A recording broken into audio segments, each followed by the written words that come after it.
etakwa Bosume FM achim so do na chimansa ewa achim da beyond ewa enkwanta amanfo betie bia na eye enzima FM enzima dachi FM ewa ensiwo muni adasu kwantempo no so da bit seria sanwe so Liberty FM seria so Asta ewa techima Rich FM so ewa asinfusu peacefmonline.com ghana-today.com Hall Digital Radio London kanena ga yo ima krom wawu nti aye ohin krom ugo piem ewo tepa so a Koko FM tepa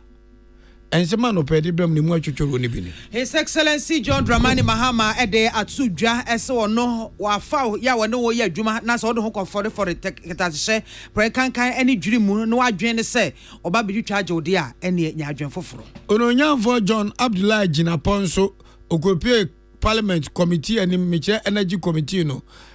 containers yesi ayira no emu nsem boboba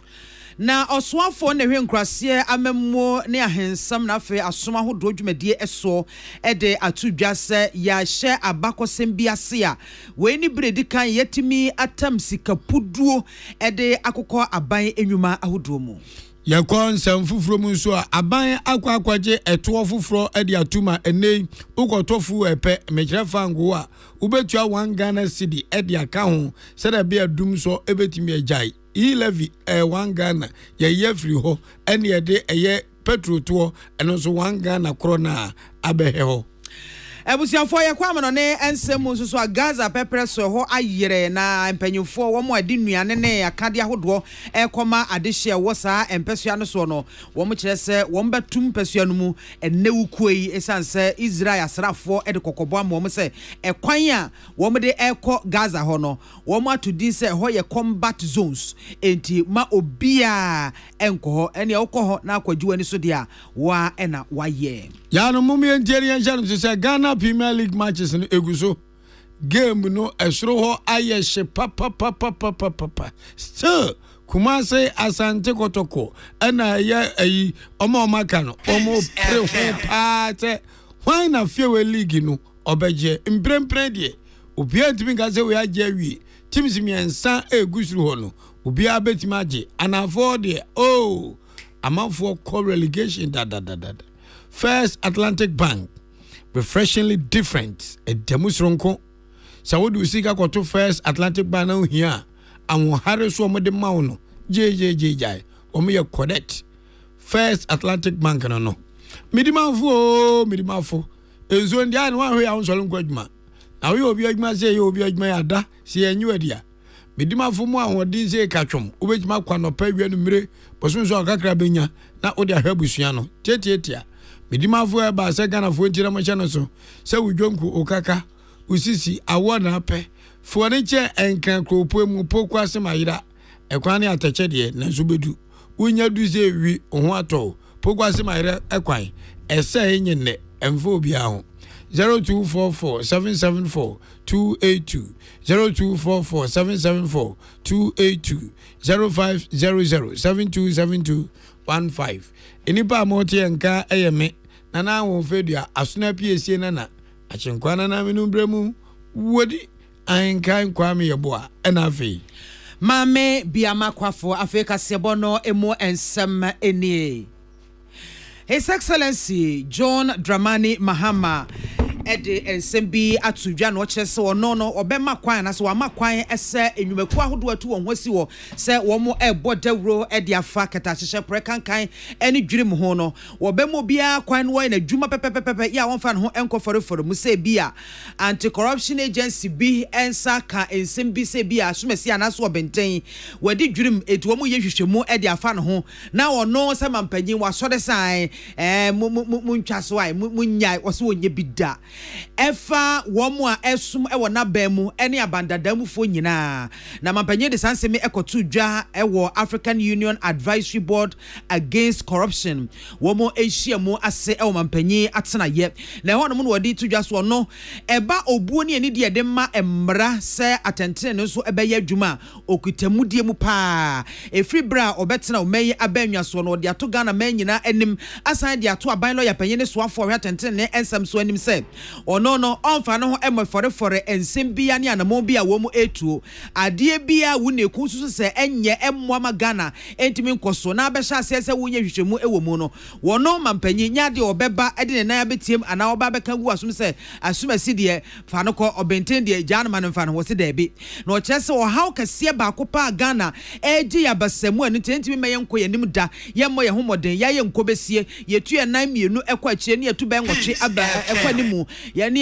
yetu ben nwotwe aba akire no wo kyerese eyade bia eha ye mpanto no kro ba ye no wotie kuo bi ye from oral ya se wo ma ye hwehwemu kakra ma wo mansa aka ensam nkrankra besa aduasa miensa sa ensemi wo muguso a kuta no mako na wo ma hwese wo de saafo ba ko gina atemu adwa no anim na sebe ya tentene ne betimi aye adwuma bi so edi sante no so ya wo so enche wo betwum nyina ase akogina mu ewo ase ne bia. That was affecting our fight against corruption was political interference. The anti-corruption agencies were not allowed to do their duty without being interfered with by the political elite. And there was a clear case in point when the special prosecutor came and said that the president had called him and asked him to stop a certain investigation, and the Minister of Finance had gone to his house to try to influence him to stop the investigation into the Ajapa. We call it the Ajapa deal. I mean, in the past, there was an effort to interfere with the fight against corruption and restrain some of the anti-corruption agencies from doing their work. I have told the public and assured my Attorney General and Minister of Justice that I'm not going to interfere in their work, and that if the anti-corruption agencies go after anybody, I'm not going to try and influence them to drop any investigation against anybody, both for those who served in the previous regime, many cases of which we are currently investigating.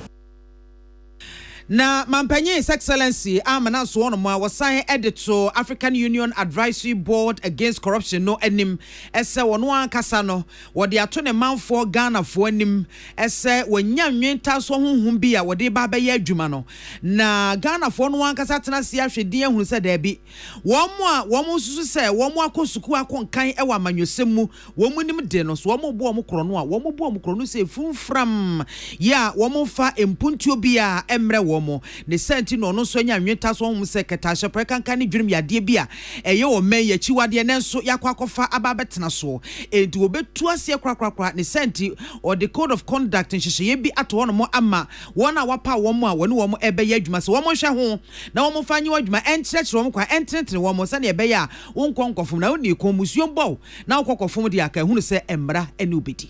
It's a commitment we made to the people of Ghana, and we launched a program called Operation Recover All the Loot. And it was a very popular program with Ghanaians, and anywhere you speak and you mention oral, I mean the applause and the response you get was very overwhelming. So it shows that it's an issue that Ghanaians are very concerned about. And of course, the fight against corruption must be important because the ordinary people realize that the more the political elite steal, the more fewer resources are available for the most important things like healthcare, like education, and so on and so forth. So I said last year before the election that this probably was going to be the last opportunity for us as the political leaders of this country to show Ghanaians that yes, we can have a democratic government that is accountable and that takes the fight against corruption seriously. And so since 7th January, we've been involved in a strong fight against corruption. We've published a code of conduct for political appointees, very stringent code of conduct.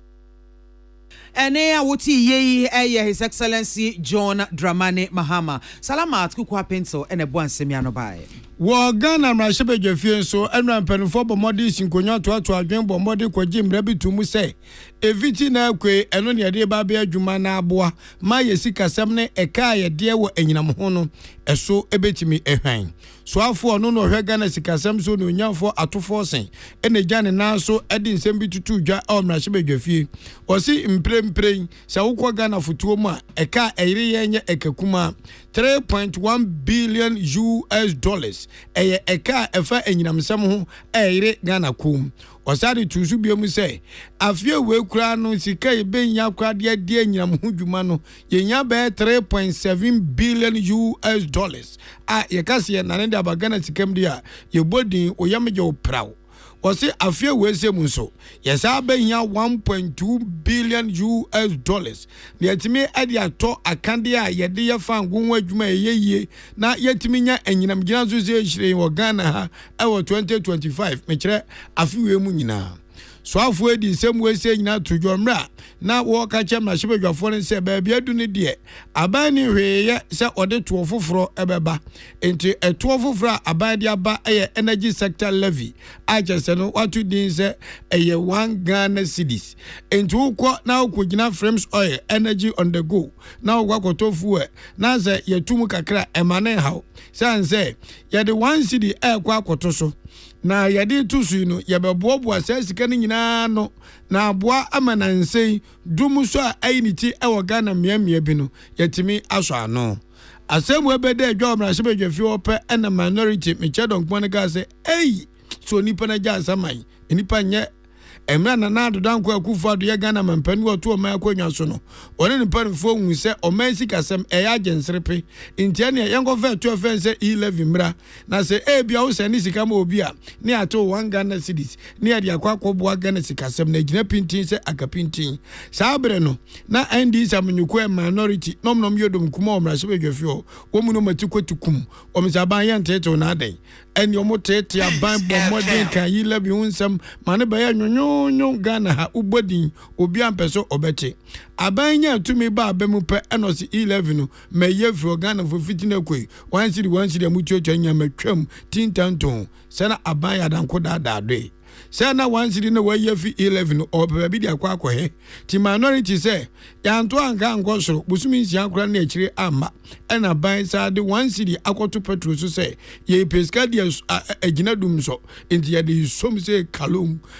minority one say esa we wunti so mo tia parliament ho ne agi samra we tum edo ha ne abebrese ebeto Ghana fo so na so ma anya ade tie no a ye hihye mra wo mo gi boom minority wo mo nyina nipa 88 wo mo nyina afiri ho kuma ebe mpom no so ha na majority leader a omro mo do so pa no nyamfo ma yarega ana no so ka no say minority fo mo hu yi papa na de na mo zumu yi 1 cedi penti mu pie 1 Ghana cedi penti mupi ampenampa mupi ye bedum so ama me mompesi ye bedum so ana musimu ji bum apie 1 cedi pe yeso waka asap na afia makese ai se 11 na 3 cedis ni nyanya 1 cedi ana muka ye de kan timene muka sei de aba be pie mu nyina se minority ni soli pie die enso majority ni wodom dodo nto mo tena akonwa no so ejemra no tumu a se sia no se ukoto fango a ye beto 1 cedi ne begina dodo abeto obetima to be 100 ne de keka kwa obetima tua be 12 cedis ni nyina ne se ye pese de stop dum so Omei so afọ no ene hwenkrase amemo ene empuntio eso eye honorable Ahmed Ibrahim na ode ya tu dwase abakosem bi esi na abakosem a esi ni se omeyi efoto samfo honorable Dr. Kisela to Forsen atam sikapudu 987.9 million Ghana cedis a watua ede akwakoto district assemblies common fund emu no je se we any bredi kan a bosume miensa se bosume na ye di kan wa afinu ya first quarter 2025 no yatimi atua sikapudu obi etesa na chese quantity aban no omo no he this assembly common fund wo muntua da afimua na akam na chese assembly na mensi no ni kropon assembly no na wo ho kire wo pa na sapa se bredi kan ni yetimi atam sika chese akaketo bi na 1 billion Ghana cedis ye dia akoto district assembly common fund mu die eni aban na ya de so afo his kasem ho to so wabon homodem pa ya e wo se abasobode honorable Ahmed Ibrahim side ka ho ebio se sika yi a wo de ekoi ebeboa mensi na fekropon assembly no se na ebeye empuntunwuma hodo a wo ahyase no wo betimi awiate wo se firi ho na feni a afi no wo be hyase so no wo betimi ahyase. This is history. Previously, Mr. Speaker, I will stand here and rant, no show. But this time, for the first time, an amount of close to 1 billion has been released to the administrator for this Assembly Common Fund. Mr. Speaker, we suffered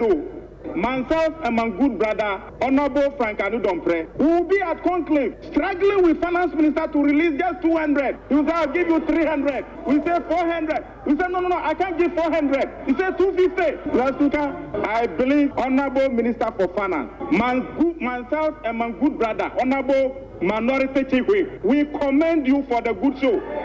Mr. Speaker, secondly, let's call a spade, and he who clams well deserves a push. I've heard my respected colleague saying that we are in the second quarter. Yes, the second quarter has not ended for it to be released. The law says 1 month after the quarter. First quarter has ended and that money has been released. We are in June, first week in June. So you cannot be demanding for second quarter release. Na wamanaso a ene oside to dwa no chem se enya de so assembly common fund ko ne atua sasika na kwakoto ya satam 2 billion Ghana cedis akoto health insurance dwumadi ahodo mu na saade we yensa abasobo na yeseden Get fund 2 billion, health insurance 2 billion. Last speaker, tell me, in your 12, 13 years stay in this house, have you seen this before? That's never happened. Mr. Speaker, we are going back to the pre-2017, where the assemblies were active and up and doing, where computers in the villages had jobs to do, where masons in the communities have jobs to do, where the rural folks who could fetch water for contractors had work to do, where those who were selling hardware in the villages had work to do, where, Mr. Speaker, Ghanaian youth were interested in artisanal jobs. Mr. Speaker, thirdly, I used to call for the collapse of the development authorities and giving that job to the assembly to do. Mr. Speaker, that has been done. Mr. Speaker, for the first time, go to assemblies and see. No assembly, even 1 year, to get 3 million in a year was a problem. That 3 million is being given to them in a quarter. Any oswafo no ene hwenkrasia memoni mpuntio so Honorable Ahmed Ibrahim William Gentu ena Emmanuel Akoli ene boansemi anobae Megina hobium William Gentu ani Emmanuel Akoli kuro ya ene dia asebo nsu firi mase dwafie ba enra onyanfo John Abdullah Ginapo soafo no hwe enyinamsem so ewo mamu ekwokohia committee wo mrase dwafie omso enyinamsem so kuro ya eno omhwe omkwanam so wofa kirekirem na anum ho ya ma post pe na ha wani dia asembatu dwase ya anum yawu ani azambe na esie no to hwe aso ya mikotu ano yisi for container empem de ho ni rabasa ayira ena ze boy na port no adan ensama grofo na wo na ze amro beziguo wo mu wia container e de akwan nti ofa sa container ni wia no bra na fa ho amane be boy Oronyanfo Abdullah John Ginapo asima woka nyina ne se oda port authorities na ase papa fees asemi be da adwa no omontra moto so omaye dwumaden sanso na so ya ewe kwantempon ne ahyenso Ministry of Transport and Port Authorities no wo mu nyina na ya adwen akokoden pa ama baabi ade ne keka kwonde emu ohwam na sabin period answer de oba aten de okwatan de ogina na ya ten trodo ti ononyanfo John Abdullah Ginapo ono abeka na sem mumientie ne. What we want to do is to do the right thing. Let's account for every single container as far as we are concerned. That is the focus. Let's get all the containers. I set up a committee. The committee brought a report. They told me that they couldn't find 1,300. The objective is to find every single container. For me, that is the most important thing, and not to engage in semantics. Semantics is not what will resolve the problem. What will resolve the problem is to account for every single container. Then two, Mr. Chairman, why did we get here? Who slept on the job and allowed such breach, such abuse, such misuse of state resources that under your supervision, you are supposed to spend 900 and you go spending 8.3 billion, not 1 year, but 2 years. Won't be here. That should be the focus. So afọ na mo chene so kasa na mafo ka hwe na hu kwantira no na beka yezu wa hunya na ebi nya na beka ta ayira no nya bujire no abutre dem obi pa se mi din John Abdullah Ginapo na osari tusu biom se aso ye na oda no be make sure wo mo be hwe se nipa na mo nsa so me so na agreement se an ye hu amame bia makwafo ufra samata fo eje so pra we bra no saade no wo mo be famra kwan so no wo nga sebe wonsa wo ma ECG board anyantum no mo kwa kra sa container na ba no wo mbeto mo samia without recourse to public Procurement Authority. Ladies and gentlemen, this cannot be allowed to stand. Don't fault the minister for working to locate the containers. That is the job of the minister. If containers cannot be found, it's the duty of the minister to look for them wherever they are. And even if you find them, that should be commendable. Don't engage in semantics. But two, and more importantly, those responsible for this reckless dissipation of state resources ought to be held liable. And I hold the view that they should be held liable. Thank you. Indiana, the Anya Brofo, Wamudi, dear people, grow committee, Nancy Papa, Ghana, and Panafona Brofo, Wamate Crouching, Queen Elizabeth, in the container, no, Netintini, as a Manhuana, and the way. I was young for take a Sibo piece 104.3, ye die a home agent kratso, ye ba, ye betwas.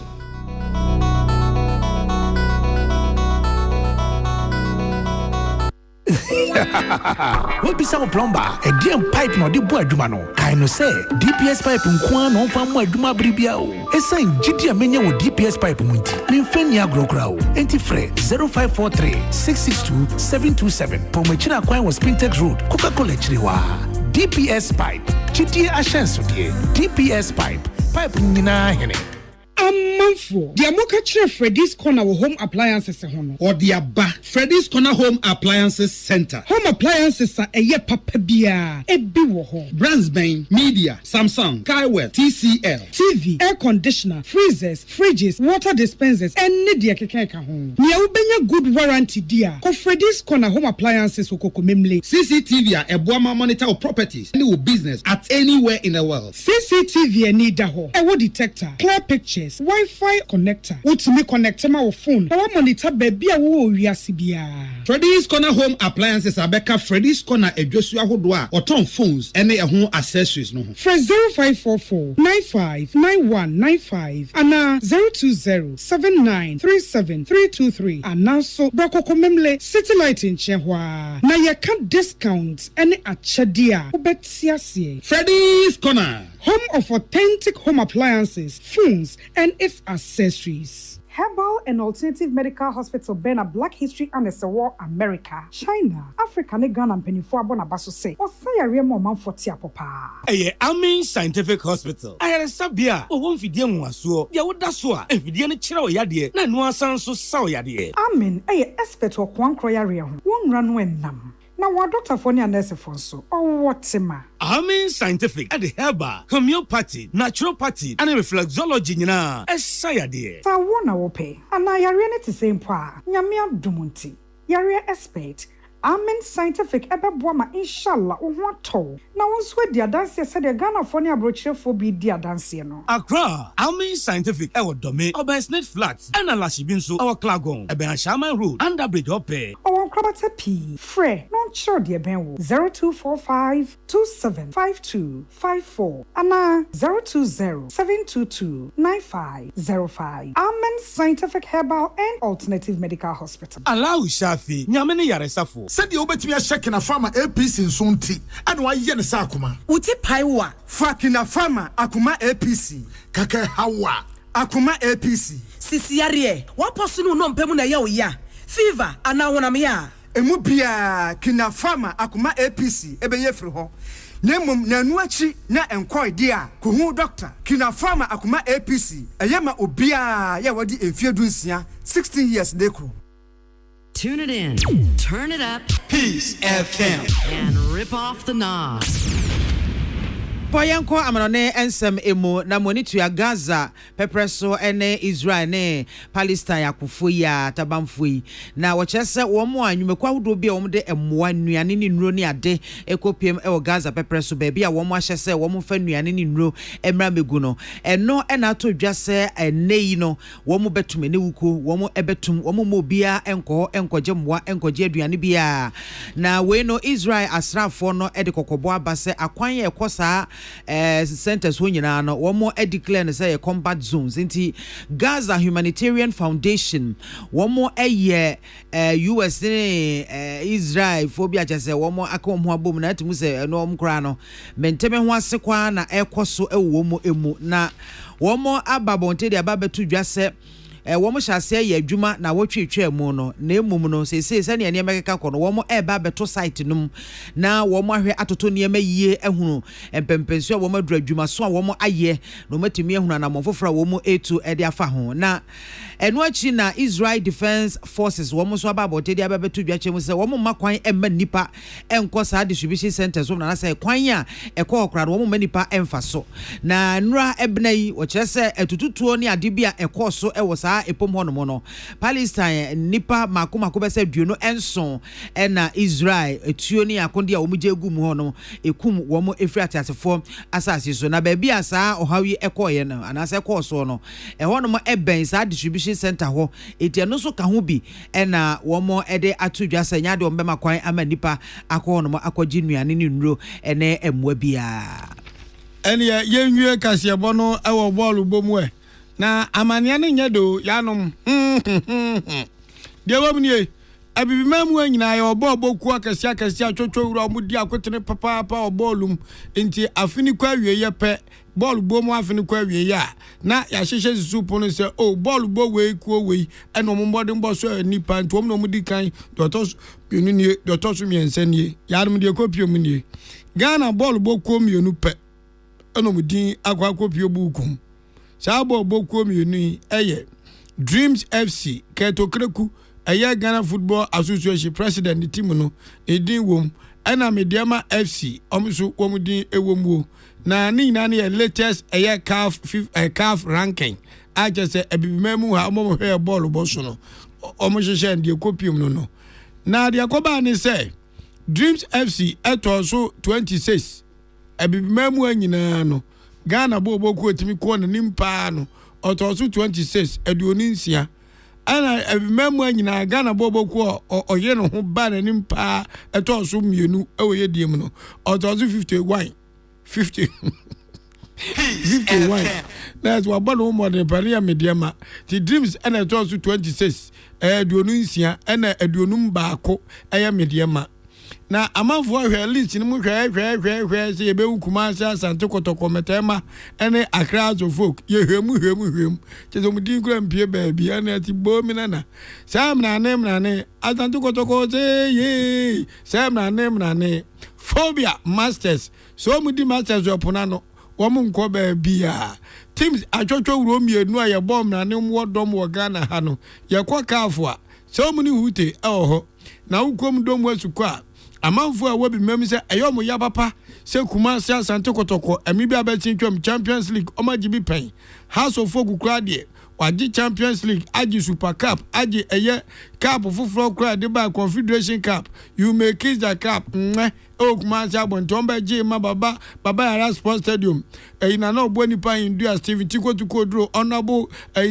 Aziz Ansamo Awurade Godfrey Abu TV3 na amutini so se wa ni nyina achi no wamti kotom se kadon bepemne ene wu ba bibimemu ha ball boku omugye om na so a ye kasa mema mra womti bi yomutie enya Asante Kotoko omkado om nka ho enie